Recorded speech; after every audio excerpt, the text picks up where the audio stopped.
La organización de Tommy fue una banda heredada del ya difunto Ricardo Díaz, es decir que sus hombres pasaron a manos de Tommy cuando este último le arrebató el poder, así que de primeras los pondré en la categoría de militares latinos. Se ha dicho que Tommy es el capo más fuerte de la ciudad, debido a que su banda prácticamente perteneció al capo más fuerte, y que todo el poder de Ricardo ahora es perteneciente a Tommy, pero ambos grupos tienen ciertas diferencias que ponen a dudar un poco de esto último. Por ejemplo, Ricardo tenía poder en Colombia y fundaciones en subcontinentes, y Tommy solo tiene propiedades en la ciudad, y se sabe que Ricardo controla todas las actividades ilícitas de demás bandas y Tommy no, pues más allá de controlarlos a algunos los tiene como aliados. Fuera de las propiedades que sabemos que Tommy maneja, se sabe que sus negocios están enfocados en la extorsión, la protección, la falsificación de dinero, y el tráfico de narcóticos usando a una empresa de helados como tapadera. Curiosamente, en la misión final Tommy se describe a sí mismo como un traficante de droga, aunque no se sabe con certeza cómo funciona su relación con el tráfico de narcóticos, es decir que no sabemos si Tommy la produce, la mueve, o la vende, y por si había dudas, es improbable que se esté refiriendo al negocio de la heladería Cherry Popper, porque para completar la campaña principal del juego es necesario comprar el negocio de la imprenta y 2 negocios opcionales, es decir que se puede completar la campaña principal del juego sin la heladería, lo que es importante porque nos confirma que el negocio de la droga es uno de los principales de su organización, por resaltarlo.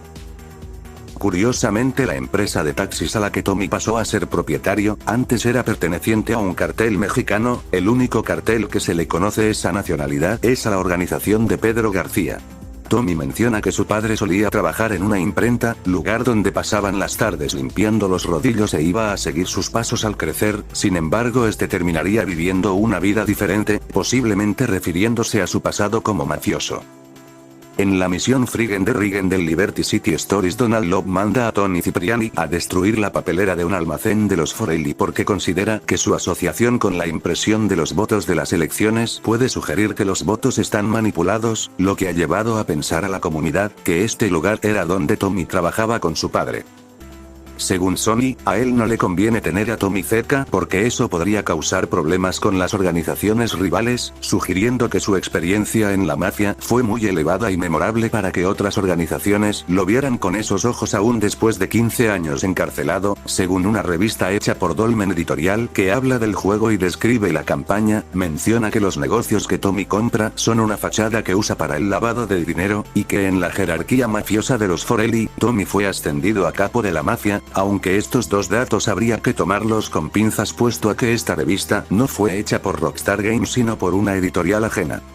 En poder estará ligeramente por debajo de Ricardo Díaz en la categoría Top Global, puesto a que se ha hecho mención de forma explícita que Tommy es el amo de la ciudad, lo que significa que sus negocios son los más importantes en la misma, y como dije, uno de ellos es el tráfico de narcóticos, que como sabemos gracias a las anteriores partes, los negocios de altos vuelos relacionados con el tráfico de narcóticos son negocios a nivel global. Si es que suponemos obviamente que Tommy la produce y la vende, cabe señalar también que eso no significa que sea un capo que domine de la misma manera que Ricardo solo porque se adueñó de su poder en la ciudad, es decir Tommy no controla las actividades criminales de demás bandas como si lo hacía Ricardo porque no se menciona, ni mucho menos controla sus negocios internacionales por la misma razón, y por lo mismo no lo considero superior a Ricardo sino inferior a este.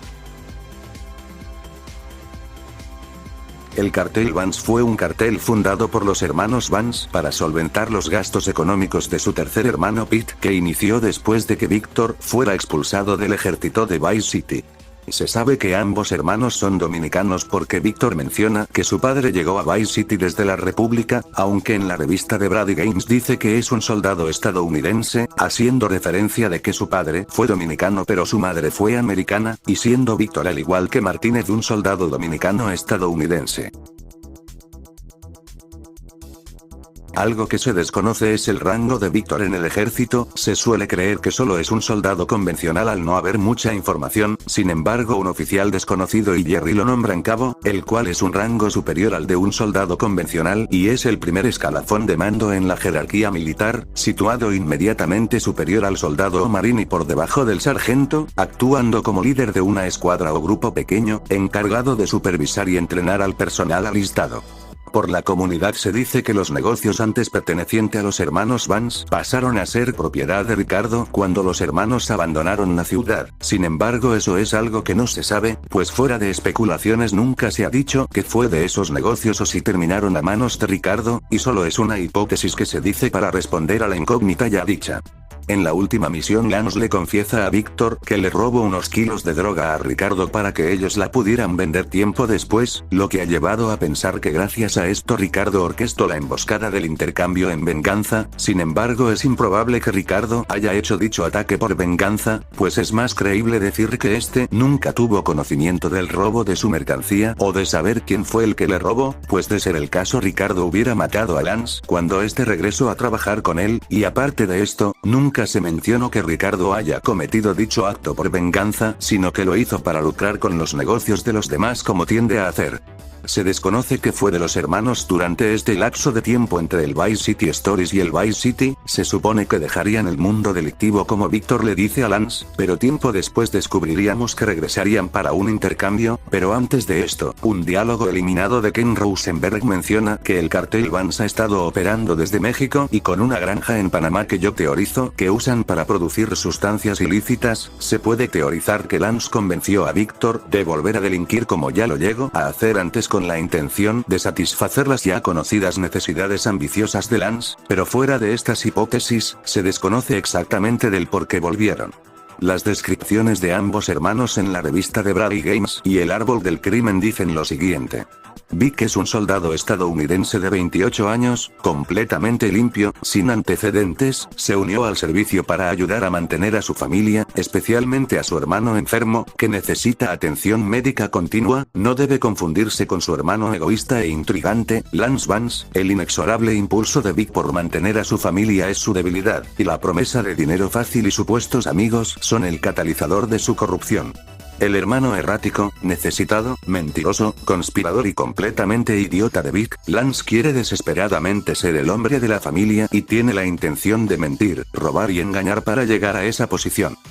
Lance Vance llegó recientemente a la ciudad con su hermano. Hace muchas preguntas. Piloto de helicóptero entrenado. Se cree que está en el tráfico de narcóticos. Se le ha oído hablar mal de él en muchos clubes nocturnos. Se cree que se vuelve agresivo o necesitado cuando bebe. Posiblemente emocionalmente inseguro.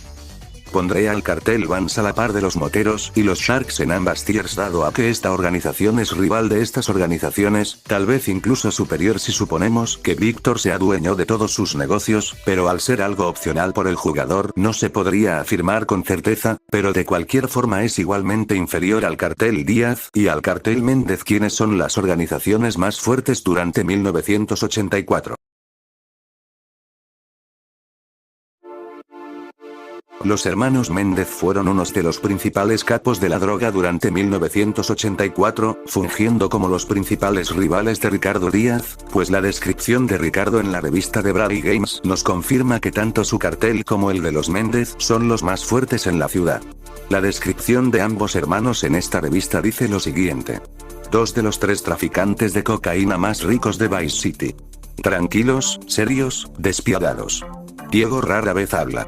Cabe señalar que esta primera oración nos vuelve a confirmar el poder de estos hermanos en la ciudad. Se suele decir que son los principales reyes de la ciudad en cuestión de poder e influencia criminal, sin embargo no he encontrado información que valide esta afirmación. También se dice que Jerry Martínez era aliado de los Méndez cuando descubrimos que este transportaba su mercancía. Sin embargo, esto no necesariamente significa que tengan una alianza, sino que perfectamente pueden mantener una nula hostilidad los unos con otros en sus negocios, lo que les permite realizar trabajos que no necesariamente significa que mantengan un vínculo criminal similar a una alianza, pues cuando hablé de los moteros trate de dar a entender que la posible alianza que tuvieron con los Méndez era solo eso, una posibilidad que se apoyaba de una conocida relación de negocios entre ambos grupos que una afirmación directa, pues a ciencia cierta nunca se ha dicho o confirmado con tal nivel de especificación esa supuesta alianza. Al igual que Martínez, a los Méndez se les ha etiquetado de nacionalidad mexicana apoyada por sus rasgos físicos y el acento de los personajes. Sin embargo, más tarde se desmintió esta afirmación cuando empezaron a decir que los Méndez realmente eran bolivianos, algo de lo que tampoco estoy seguro de dónde proviene, pues se suele apoyar por la inspiración que tuvo Rockstar con el personaje de Alejandro Sosa en la película de Scarface para Armando Méndez, quien es boliviano, un argumento interesante dado a que Rockstar suele compartir la nacionalidad de algunos de sus personajes con la de sus inspiraciones físicas de demás personajes ficticios o reales. Sin embargo, en la misión eliminando a los rivales, Armando nos manda a matar a varios narcotraficantes rivales que según él, tienen su misma nacionalidad y los considera como una copia insultante, y uno de estos capos tiene una vestimenta verde con amarillo, una tonalidad oscura en su piel en conjunto con un cabello largo que me recuerdan a unas rastas, características que me hacen pensar directamente en países como Jamaica o Brasil, sugiriendo que estos tres personajes comparten una de estas dos posibles nacionalidades, pero esta hipótesis mía es algo improbable puesto a que Rockstar siempre suele basarse en contextos reales o ficticios para hacerles referencia en sucesos que ocurren en sus juegos, y durante esas fechas los únicos carteles que operaban en la ciudad de Miami eran criminales predominantes provenientes de Colombia y varias otras subculturas latinas más locales de origen cubano, y cuando se habla de narcotráfico generalmente se suele pensar en otros países latinos por encima de otros como Jamaica o Brasil. Aunque también cabe la posibilidad de que sean tanto mexicanos como bolivianos si queremos juntar las dos hipótesis más conocidas para justificar sus características físicas que representan a los dos hermanos y que según la comunidad son pistas de sus nacionalidades. Otra teoría que se apoya del apellido Méndez de los hermanos habla sobre un posible tercer hermano en su familia por el personaje de T-Bone Méndez del GTA San Andreas, una teoría que también apoya la idea de la nacionalidad mexicana de los dos hermanos por la descendencia ya conocida del ya dicho T-Bone. Sin embargo, esta solo es otra teoría que se apoya de las coincidencias más que de una afirmación oficial, y actualmente se sigue desconociendo sus respectivas nacionalidades y su supuesta hermandad con T-Bone Méndez.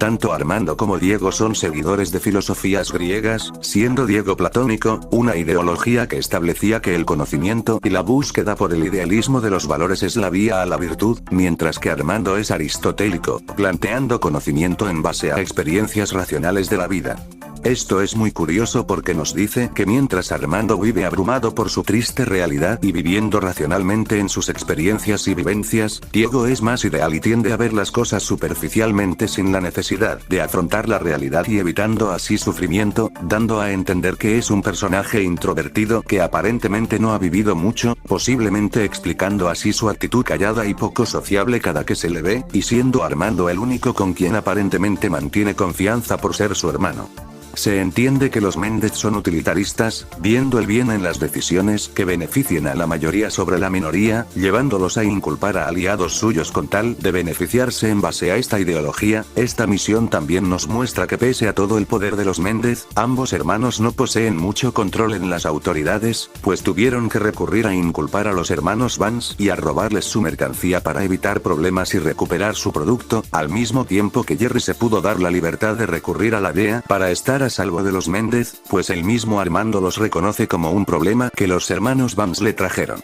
Curiosamente, en las dos misiones en las que los Méndez atacan los negocios de los Vance, el nombre de las dos misiones involucran la palabra Blitzschlag, o en español rayo de guerra, una palabra que básicamente hace referencia a una técnica militar que busca realizar un ataque coordinado sorpresivo sin defensa enemiga, lo que es básicamente lo mismo que sucedió cuando los Méndez los atacaron.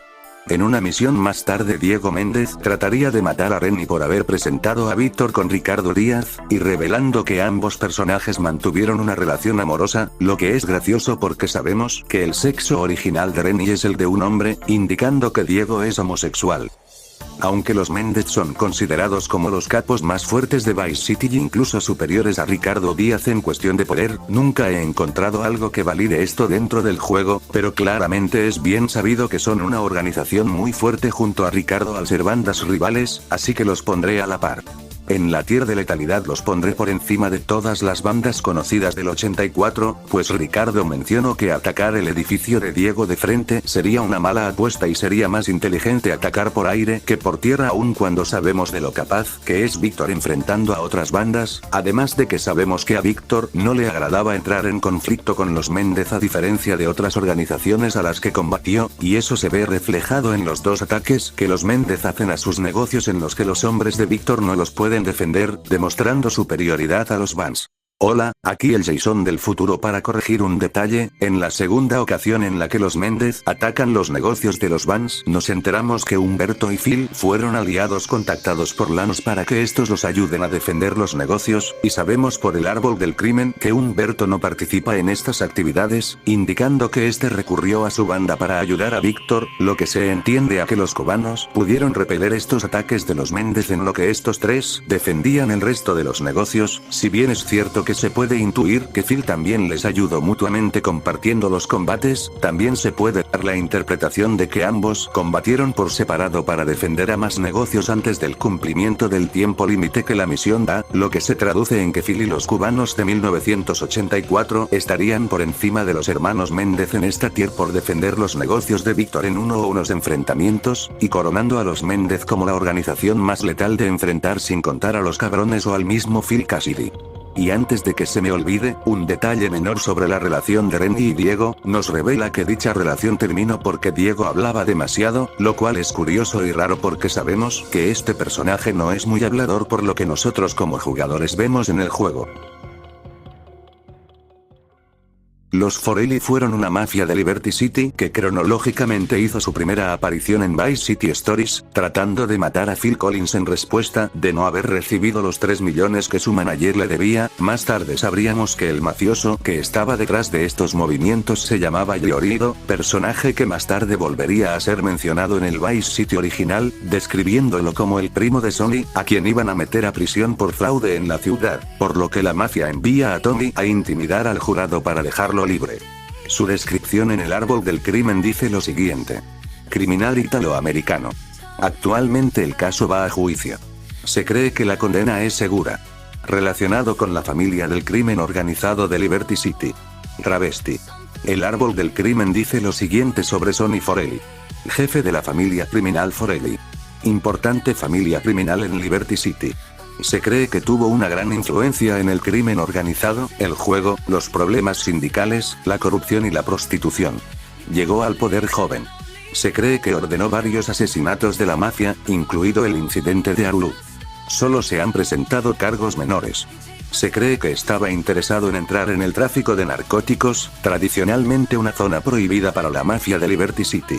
Los registros telefónicos revelan llamadas a la dirección particular de Ken Rosenberg, notoriamente mal gusto en ropa. Se tiene conocimiento de que los Forelli tenían planeado expandir sus operaciones en Vice City con el tráfico de narcóticos, al considerar dicho negocio y a la ciudad como oro de 24 quilates que el resto de carteles y bandas menores se están aprovechando, y aunque este tipo de negocios eran mal vistos dentro de los códigos de la mafia, Sonny exclama que no pueden seguir ignorando las recompensas mientras los enemigos se aprovechan de ellas, por lo que deciden enviar a Tommy Vercetti a la ciudad para que les haga el trabajo sucio de expandir sus operaciones para que más tarde la mafia tome su posición en el lugar, algo que sabemos cómo terminó. En su llamada con Tommy, Sonny da a entender que este se mantuvo en prisión como un favor para la mafia en el momento en el que lo detuvieron por matar a los 15 matones, para que así este asumiera varios cargos de los Forelli, haciendo que estos se pudieran deslindar de ellos. Aparentemente Ricardo Díaz tenía un ligero conocimiento de que la mafia planeaba llegar a Vice City, pues le dice a Tommy que si dejan pasar una represalia de los Sharks pronto cualquiera creerá que podrá tomar su posición, y exclamando que los siguientes en hacerlo podrían ser la mafia, refiriéndose posiblemente a los Forelli, al ser la única mafia que se le conoce en la narrativa del juego. Se tiene conocimiento de que Sonny envió a Tommy a matar a un poderoso capo de una mafia rival, llevándolo a prisión cuando el enfrentamiento terminó con la muerte de 15 personas, y bautizándolo con el nombre del carnicero de Harwood en Liberty City, lo que llevó a varios fanáticos a teorizar que este mafioso era el padre de Tony Cipriani, y que el mailman que Cipriani mató antes de los acontecimientos de Liberty City Stories se trataba de Tommy Vercetti en venganza a la muerte de su padre. Sin embargo, en la página web de Ken Paul, que fue hecha por él mismo, mismo en 2002 le hace una pequeña mención a Tommy, indicando que este aún sigue con vida. Y regresando al padre de Tommy, se sabe que este aún seguía vivo para una fecha cercana a la que Tony estaba por regresar, y esto se sabe por un correo que se puede leer en una de las páginas web del juego, lo que significa que ambas teorías se caen porque ambos personajes siguen vivos para las fechas en las que se supone tienen que morir para que ambas teorías tengan sentido cronológico. Es curioso que Tommy dé a entender que Sonny planeó su encarcelamiento cuando nosotros como espectadores no tenemos conocimiento del porqué, y por lo mismo se siente raro que pudieran ser así las cosas dado a que según Sonny, Tommy fue una pieza muy importante para la mafia, lo que provoca que este hecho se sienta forzado, al no haber contexto de por medio. En la tier de poder, colocaré a la mafia como la más fuerte en todo el juego, pues en el árbol del crimen a Sonny se le ve ligeramente por encima del coronel Cortez, nuevamente sugiriendo que Sonny es más poderoso que Cortez. Incluso en una descripción que habla del árbol del crimen, resaltan en primera instancia a Sonny y al coronel Cortez como dos capos muy poderosos. En la tier de letalidad lo colocaré por encima del cartel Vercetti, pues varios de los mafiosos de Sonny pueden tomar los ingresos de la organización de Tommy al acercarse a sus negocios que sabemos son protegidos por varios de sus hombres. Sin embargo, a estos no se les ve en esta misión como se les suele ver habitualmente en el modo libre, lo que me pone a dudar un poco.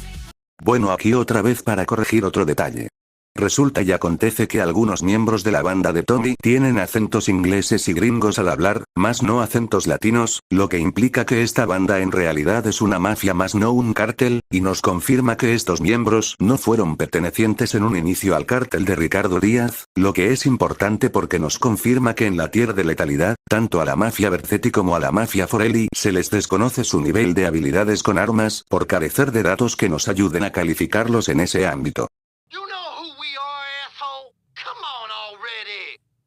These people learn to drive. You nearly hit me. Come on, asshole. Easy. Take it easy. Dickhead. Diaz will want you killed, stupid idiota. You can't hit one of Diaz's cars. Yeah, I heard this porn was unsatisfying. He's expecting a big shipment from Colombia.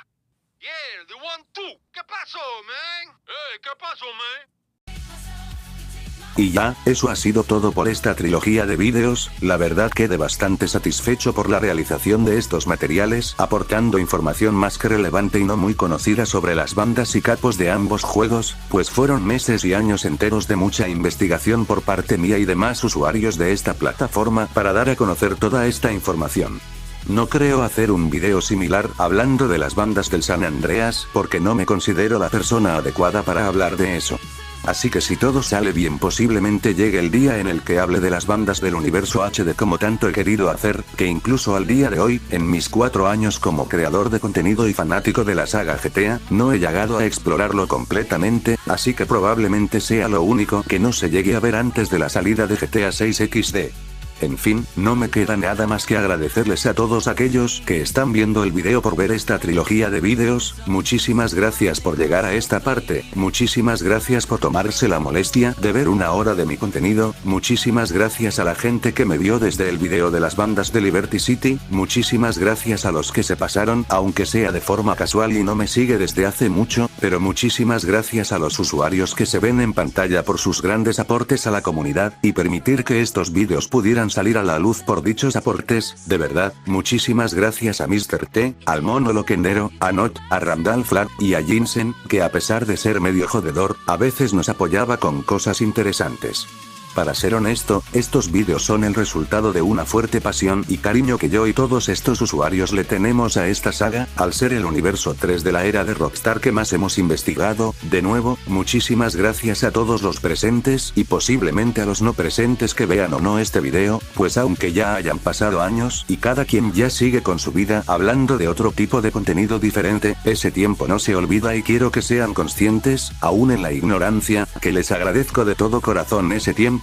que pasamos como amigos o compañeros de plataforma, que me ha ayudado mucho para mejorar en mi vida como fanático y persona. Sin ya nada más que decir, muchísimas gracias a todos, espero verlos a todos en un próximo video pronto, cuídense, y hasta luego.